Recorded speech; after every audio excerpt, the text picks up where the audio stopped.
Hari ini kita kumpul lagi, kita mau ibadah sama-sama. Untuk yang bisa buka video, memungkinkan, boleh dibuka. Kalau enggak apa-apa. Tapi kita tetap sama-sama ibadah, kita tetap sama-sama ikutin praise and worship, firman Tuhannya, kita belajar, kita makan makanan rohani yang baru hari ini ya teman-teman ya. Sebelum mulai ibadah, kita berdoa dulu yuk sama-sama. Gue pimpin doa. Terima kasih Tuhan Yesus, kami mengucap syukur hari ini sekalipun secara online kami masih tetap bisa bertemu, dan kami bersuka cita karena kami melihat bahwa setiap kami dalam keadaan yang baik. Tuhan, pimpin acara ini, pimpin ibadah ini, agar kami boleh mengerti maksudnya Tuhan, kami boleh mengerti isi hati Tuhan yang Tuhan mau ceritakan kepada kami hari ini. Terima kasih Tuhan Yesus, di dalam nama Yesus kami mulai ibadah ini. Haleluya, amin. Amin. Silakan Kak Dini. Kita mau masuk dalam hadirat Tuhan, teman-teman. Kita nyanyikan pujian ini sama-sama. Oh, how we your presence, Lord. How I need your presence, Lord. Spirit of hope, draw me closer to you, Lord. Spirit of life, flowing into my heart. Oh, I need your presence, Lord. How I need your presence, Lord. Spirit of hope, draw me closer to you, Lord. Spirit of life, flowing into my heart. Oh, how I need your presence, Lord. How I need your presence. How I need your presence, Lord. Spirit of hope, draw me closer to you, Lord. Spirit of life, flowing into my heart. As I worship you.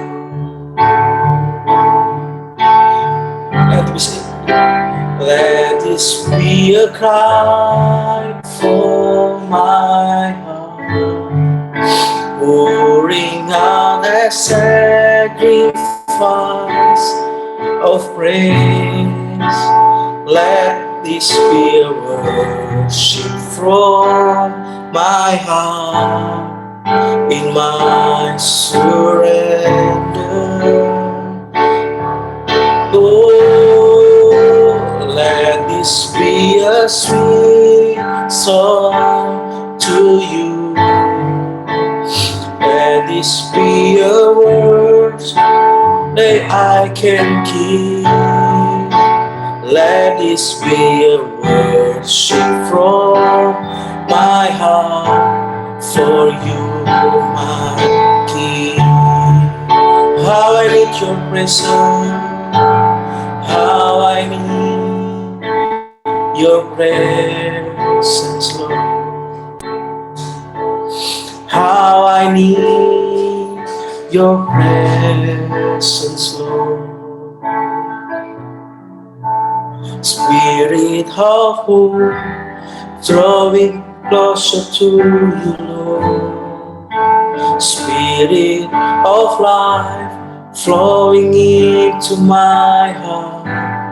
How I need your presence, Lord. How I need your presence, Lord. Spirit of hope, draw me closer to you, Lord. Spirit of life, flowing into my heart. As I worship you, how I need your presence, Lord. How I need your presence, Lord. presence, Lord. Spirit of hope, draw me closer to you, Lord. Spirit of life, flowing into my heart as I worship you. We need your presence, Lord. Kami butuh hadirat-Mu ya Bapa di tempat ini, Tuhan. Ya Roh Kudus, mengalirlah Tuhan, penuhi kami Tuhan. Terima kasih Tuhan Yesus. Ini ucapan syukur kami Bapa. Haleluya Tuhan. Terima kasih Tuhan buat hadirat-Mu Tuhan. Haleluya Jesus. Thank you Lord. Kasih Tuhan. Oh how I need your presence Lord. How I need your presence, Lord. Spirit of hope, draw me closer to you, Lord. Spirit of life, flowing into my heart. Oh, how I need your presence, Lord. How I need your presence, Lord. Spirit of hope, draw me closer to you, Lord. Spirit of life, flowing into my heart as I worship you.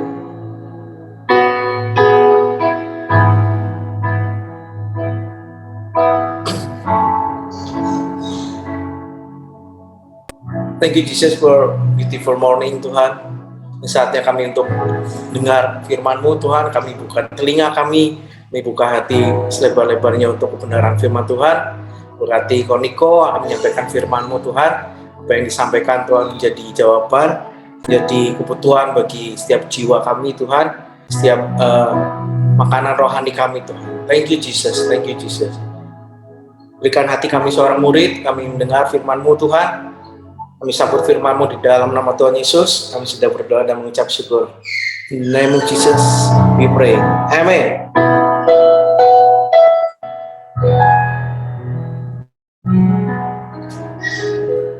Sikat bro. Siap. Halo guys semuanya. Udah lama nggak ngobrol dan ketemu bareng. Apa kabar? Today Koko mau bawain sedikit sharing ya, temanya happy life. Oke, so tema hari ini adalah happy life atau hidup yang berbahagia. Nah, there is a research ya, 80% dari millennial generation tuh sebenarnya orang yang lahir above 80-an lah ya, 90 dan sampai sekarang gitu. Itu tuh mengejar happiness atau kebahagiaannya itu mereka setelah research itu dengan cara kekayaan. They felt that being kaya atau being rich itu sama dengan happy. Nah, setengah dari isi 80% itu mereka mengejar happiness-nya selain kekayaan adalah dengan cari popularitas atau menjadi terkenal. Makanya sekarang banyak banget kayak YouTuber, influencer, it's came right. Kayak semua mau terkenal lah, jadi artis atau jadi influencer gitu.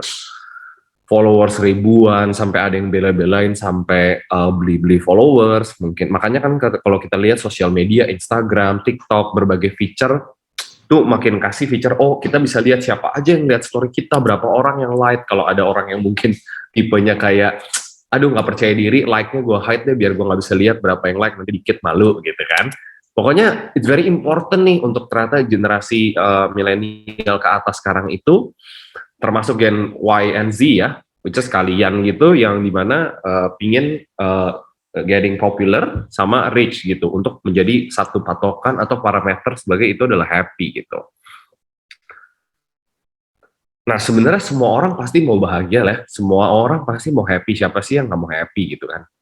Tapi the question is, betul nggak sih sebenarnya kekayaan atau popularitas ini yang membuat bahagia?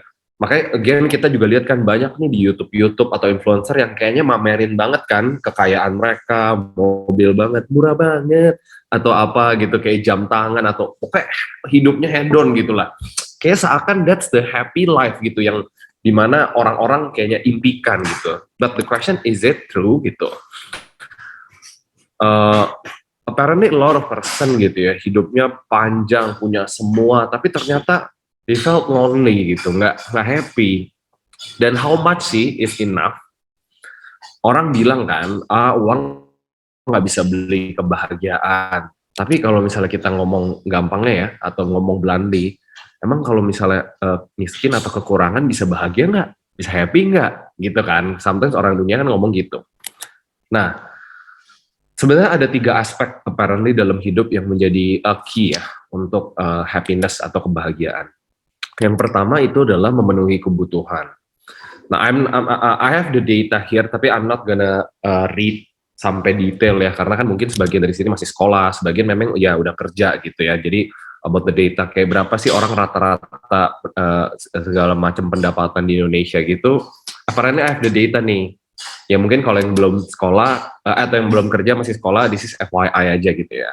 Apalagi di Indonesia ya, rata-rata hidup nasional atau rata-rata kebutuhan hidup tuh sekitar di angka 5.6 million per month gitu, kurang lebih gitu ya. Dan rata-rata pendapatan, kalau tadi kan biaya hidup, rata-rata pendapatan itu around 5 million per month apparently gitu di Indonesia. Nah, berarti kalau kita ngomong rata-rata untuk memenuhi kebutuhan sehari-hari, primer, sekunder, primer lah ya, makan, pangan sandang, punya baju, papan, punya house gitu ya. I believe di sini kan semua nih buktinya bisa punya internet, tinggal di rumah, tidur di kamar yang nyaman, bisa makan, nggak kelaparan, pakai baju semua kan.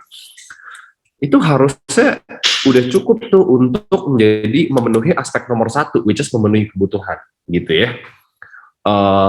Tapi apparently banyak orang yang again ya, buat dia it's not enough gitu loh untuk memenuhi kebutuhan sehari-hari. They want more and more and more. Nah, again it depends kan siapa yang buat for me, as long as I can live, sehari-hari makan oke, sehari-hari bisa pakai baju yang oke, bisa tidur di kamar yang enak segala macam, it's already happy for me gitu. Jadi aspek nomor 1 itu adalah memenuhi kebutuhan. I'm not gonna deep dive in here. Nah, nomor 2 nih. Jadi kan tadi aspek nomor 1 memenuhi kebutuhan. Nah, aspek nomor 2 nih yang mungkin I'm gonna deep dive more. Apparently, for people atau average people to be happy, mereka tuh butuh sense of progress atau growth, berkembang. There is a survey, ada orang dibandingin nih, ada satu orang yang apparently dia tuh secara, maksudnya ini we talking about dua-duanya orangnya udah kerja ya. Jadi yang pertama tuh orangnya udah pokoknya rich deh, pendapatannya udah tinggi banget, dia udah have everything, house, rumah segala macem, tapi dia tidak mengalami growth. Ya udah pendapatannya segitu-segitu aja gitu, walaupun tinggi, it's very high. Nah, compare ke orang yang mungkin pendapatannya nggak setinggi dia gitu, tapi setiap tahun dia mengalami ada perkembangan, peningkatan di income-nya gitu, walaupun sedikit demi sedikit. Ternyata setelah di research, secara happiness atau bahagia, si orang yang lebih sedikit itu lebih happy. Walaupun dia nggak segede yang si nomor 1 ya, orang yang pertama, tapi dia mengalami sense of growth gitu, naik terus perlahan-perlahan, tapi jadi dia ada reward yang dia rasakan gitu loh, growth. Me too, gue juga pernah ngalamin seperti itu, di mana I used to build my own business, walaupun it's not working at that time. secara income lebih kecil dari yang sekarang, tapi there is a sense of growth di sana. Honestly, it's make me more happy gitu loh, compared to maybe at the current situation gitu. Nah, perkembangan itu not literally just dari pendapatan ya, growth itu dari diri kita sendiri, bentuk growth itu banyak gitu. Dan perkembangan itu bisa didapatkan dari apa sih? Proses yang kita alami, mengalami kegagalan, mengalami kritikan, masukan, atau friction satu sama lain gitu. Sehingga baru kita bisa berkembang jadi lebih baik. Kalau kita nggak mengalami kegagalan atau kita nggak mengalami masukan dari orang lain, kritikan dan lain-lain, ya udah kita merasa oh everything is perfect for me. Buat apa gue berubah, buat apa gue berkembang, gue udah oke kok gitu. Nah, manusia itu punya sifat tendensi yang nggak pernah puas ya. Kayak kita tuh nggak pernah merasa puas. Bentar ya, kok kayak gelap ya tiba-tiba. Nah, udah terang. Oke, nah, jadi manusia, oke lanjut ya tadi. Manusia tuh tendensinya nggak pernah puas gitu kan, kayak, aduh selalu momor. Nah, makanya sifat nggak pernah puas itu harus kita channel dalam bentuknya growth, bukan dalam hal yang kayak jadi nggak benar gitu ya. Nah, dalam bentuk growth itu, again, yang tadi I mention, nggak harus bentuknya dalam income. Bisa juga dalam about our skill, atau our impact to other self, how we behave to other, gimana memposisikan kita di tengah, everything itu adalah growth. Impact kita menjadi dampak buat orang lain, bisa melalui charity, helping others, it's a lot gitu. Nah, di Matius 5 ayat 14-16 dibilang seperti ini. Kamu adalah terang dunia.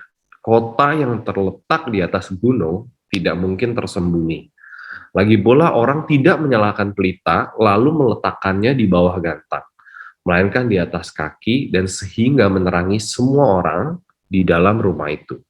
Demikianlah hendaknya terangmu bercahaya di depan orang, supaya mereka melihat perbuatanmu yang baik dan memuliakan Bapamu di sorga. Nah, kalau kita udah punya kehidupan yang baik, ya, nggak mungkin tujuannya itu untuk kita hide atau for ourselves.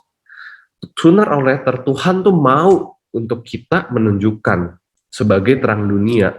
Ya tadi, makanya di ayat itu, nggak mungkin lampu itu nyala atau punya penerangan tuh gunanya untuk ditaruh di gudang atau disimpan aja gitu. Gunanya adalah untuk ditaruh di tempat yang gelap atau ditaruh di tempat yang membutuhkan. Nah, jadi kalau kalau kita again yang tadi ya, kita mau grow ourselves, kita mau menjadi impact untuk orang lain, we can't do it just for our own. Kita nggak bisa lakuin itu cuman ya udah within my life aja, my own self aja deh, atau my family aja deh. Bisa mulai dari family, tapi at the end it have to be untuk jadi dampak buat orang lain. Ada research nih melanjutkannya di Harvard. Nah, research ini adalah tentang Adult Development Program dari 724 remaja, ini teens lah ya kayak kalian gitu. Ini pria tapi dibagi dua kelompok. Pertama dari golongan yang kaya ya, yang which is sekolah di Harvard, kan bisa sekolah di Harvard kaya berarti ya, karena kan tuition fee-nya mahal dan segala macam. Ini di UK nih research-nya. Nah, satu lagi adalah golongan yang golongan kurang berada lah gitu. Jadi ada dua kelompok dari 700 orang, setengahnya diambil dari orang yang kaya, setengahnya lagi dari orang yang golongannya kurang berada gitu. Nah, setiap 2 tahun mereka tuh panggil orang 700 orang ini, do research lah, dari ambil darah, scan otaknya, diikuti studinya, live-nya, pekerjaannya, sampai pernikahannya, semua diikutin, 700 people. Nah, now, sekarang itu sekitar 75 tahun yang lalu. Nah, sekarang itu udah ada total dari 702.000 keturunan, karena kan getting married, punya anak, dan lain-lain segala macam. Dan dari 700 orang itu masih ada sisa 60 orang. Tadi ya, ada 2 kelompok, satu yang rich, yang kehidupannya glamor, kaya, yang satu lagi yang biasa lah, orang yang bahkan kurang mampu gitu. Nah, apparently dari summarize dari penelitian ini, dari 700 orang itu, sisa 60 ditanya, apa sih yang bikin kalian tuh paling happy itu apa gitu loh. dalam hidup kalian tuh apa yang membuat kalian tuh paling happy? Ternyata jawabannya dari si 700 sisa 60 orang itu semuanya adalah bukannya oh bisa punya mobil mahal, bisa punya pekerjaan dengan gaji gede, bisa punya tas mahal, bisa punya rumah gede. Not that gitu. Ternyata jawabannya semuanya adalah yang menentukan happiness dalam hidup mereka adalah hubungan sosial. Hubungan sosial, social relationship yang mereka bangun itu yang menentukan kebahagiaan bahkan kesehatan mereka gitu loh. Hubungan dengan orang lain it's not easy. Pasti banyak perbedaan. Either kita dengan pasangan, suami, istri, pacar, even adik kita sendiri, even parents kita mungkin gitu ya, even our own family, pasti banyak perbedaan gitu. Tapi kan dibilang besi menajamkan besi. Perbedaan yang kita alami itu justru yang membangun kita untuk jadi lebih baik. Hidup sendiri, mengandalkan diri sendiri, merasa diri udah oke, nggak perlu yang lain, itu nggak bisa membangun. Karena nantinya nggak ada yang kasih masukan, nggak ada yang kasih input, nggak ada yang criticize kita.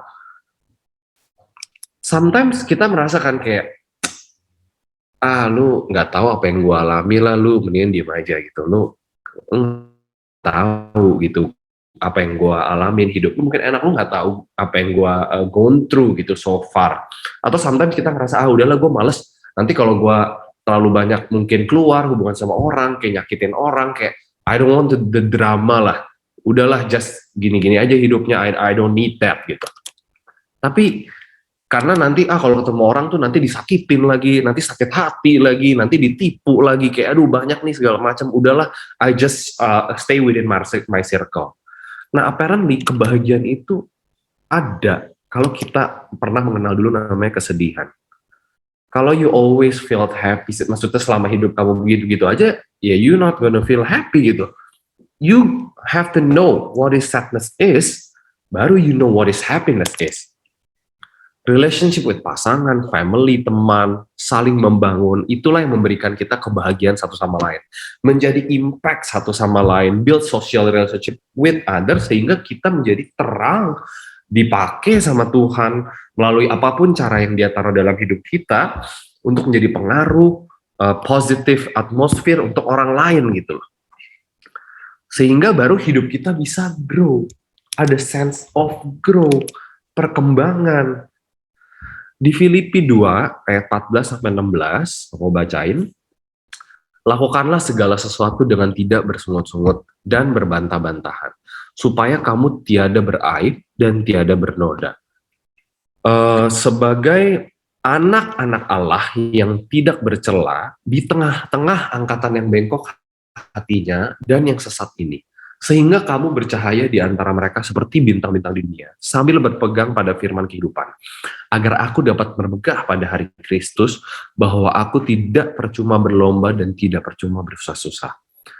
Nah, Tuhan bilang kan, lakukan segala sesuatu dengan tidak bersungut-sungut dan berbantah-bantahan, dimanapun kita berada, dimanapun kita ditempatkan.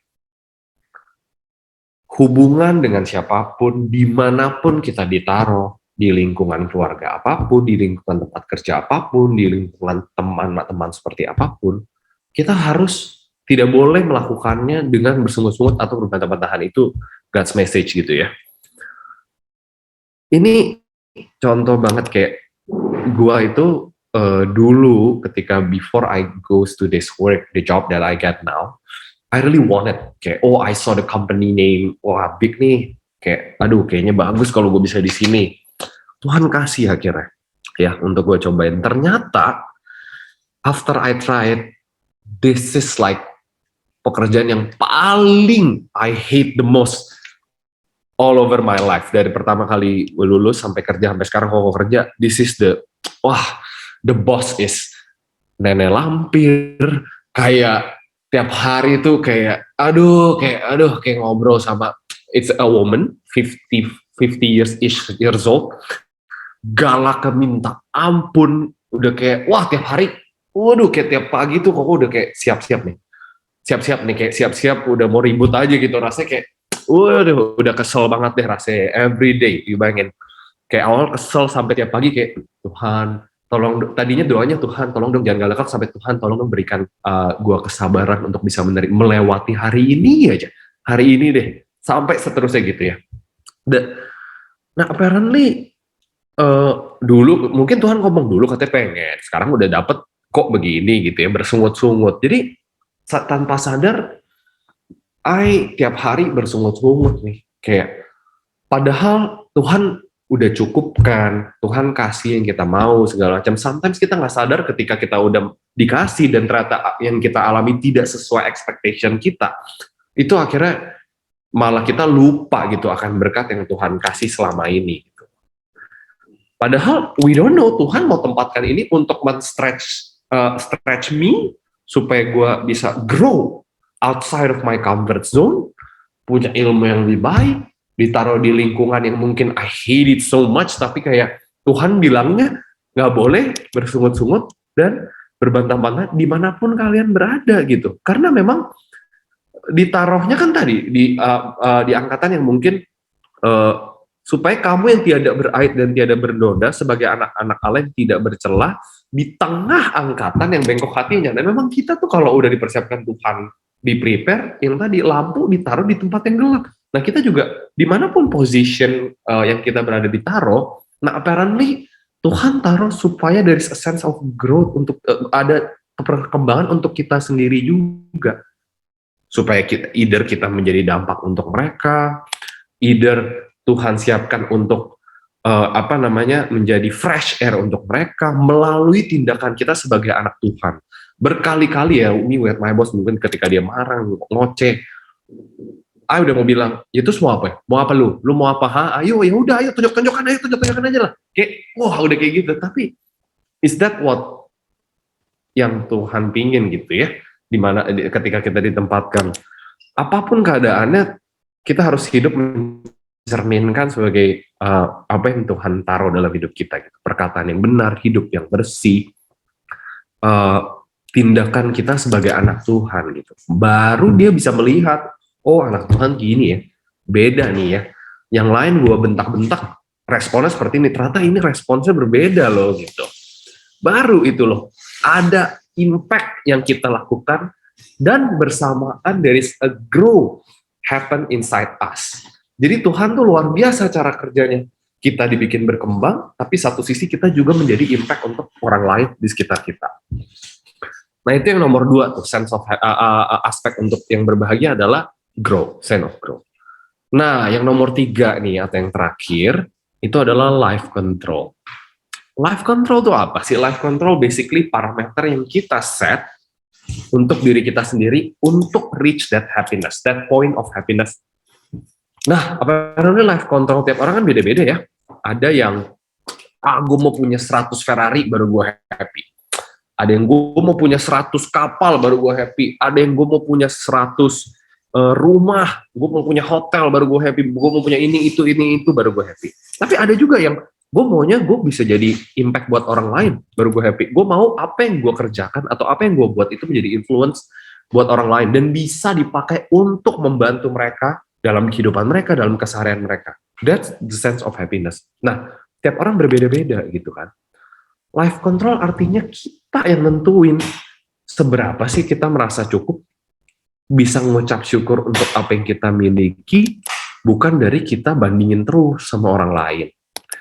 Di 1 Tesalonika 5 ayat 18, mengucap syukurlah dalam segala hal, sebab itulah yang dikehendaki Allah dalam Kristus Yesus bagi kamu. Jadi apapun keadaan yang kita ditaruh sekarang, kebahagiaan itu ditentukan dari kita sendiri, bukan dari lingkungan sekitar yang kita ditempatkan, bukan dari orang lain, bukan dari pekerjaan yang kita punya. No, kebahagiaan itu ourselves yang decide. This is my happiness. Dengan mengalami ini gue udah cukup. Gue bisa memenuhi yang pertama, my primary needs, makan, tidur cukup, punya pakai pakaian yang baik. Kedua adalah gue mengalami perkembangan walaupun di tempat yang tidak enak, tapi Tuhan bikin gue berkembang dan juga menjadi impact untuk orang lain. Dan ketiga adalah I have life control. Gue bisa mengucap syukur akan apapun yang Tuhan taruh. dalam hidup gue, dalam pekerjaan, dalam lingkungan, dan tidak membiarkan lingkungan atau orang lain yang menentukan my happiness. But apa yang Tuhan taruh dalam diri kita dan yang kita punya, itulah yang menjadi happiness kita untuk dalam hidup kita. So that's my sharing for today. Hope it bless you guys. God bless. Ko Niko kalau share tuh selalu dan selalu ya. Selalu dan selalu detail dan memberkati gitu loh. Emang itu yang jadi ini kita banget ya hari-hari ini ya. Kayaknya bahagia kita tuh ditentuin sama keadaan, sama situasi, sama orang lain. Sampai akhirnya kita lupa esensi bahagia itu di mata Tuhan tuh apa gitu. Oke, kalau gitu kita baca verse of the week. Di Mazmur 16 ayat 11, teman-teman, kita baca sama-sama. Engkau memberitahukan kepadaku jalan kehidupan. Di hadapanmu ada sukacita berlimpah-limpah. Di tangan kananmu ada nikmat senantiasa. Oke, teman-teman, di sini dibilang Tuhan yang kasih tahu kita jalan kehidupan. Dan kita diperhadapkan dengan berkat. Di tangan kanannya Tuhan ada nikmat yang luar biasa. Jadi, satu hal yang pasti, jangan tinggalin Tuhan. Kalau yang baik ada di Dia, kenapa kita mesti tinggalin Dia? Kenapa kita mesti lakukan segala sesuatu dengan cara kita, sementara caranya Tuhan, tadi dibilang, tangan kanannya tuh nikmat senantiasa. Gitu. Teman-teman, kalau lagi kesusahan atau lagi apapun yang lo rasain minggu ini, lo drop, lo down, dan lain sebagainya, ingat ayat ini, balik, dan percaya bahwa Tuhan yang kasih kehidupan yang luar biasa, Tuhan yang kasih berkat senantiasa, gitu. So, gue minta Koniko buat boleh tutup doa ya, ibadah hari ini. Oke. Oke, mari let's pray. Tuhan Yesus, terima kasih ya Tuhan untuk hari ini, waktu yang Kau berikan, momen untuk kami dapat sharing, memuji, menyembah Engkau, saling belajar satu sama lain ya Tuhan pada hari ini. Thank you Tuhan. Tuhan berkati untuk setiap kami di sini ya Tuhan. Kalau sebentar mungkin akan melanjutkan hari ini Tuhan, ada yang punya plan masing-masing. Tuhan terus sertai, berikan kesehatan yang sempurna. Juga Tuhan, semoga Tuhan untuk message hari ini atau sharing yang disampaikan menjadi impact ya Tuhan, rema ya Tuhan, untuk setiap hati kami masing-masing, untuk kami dapat terus belajar ya Tuhan, menjalani kehidupan kami dengan mengucap syukur, dan juga dimanapun kami ditempatkan Tuhan, biarlah kami bisa menjadi a fresh air ya Bapa, untuk orang-orang di sekitar kami, sehingga mereka dapat melihat kemuliaan-Mu dalam kehidupan kami. Ampuni untuk segala kesalahan kami ya Tuhan, terima kasih untuk segala berkat penyertaan-Mu terus. Dalam nama-Mu kami sudah berdoa dan mengucap syukur, amin. Thank you everybody. Thank you. Happy weekend. Thank you. Ya. Thank you, tim. Thank you.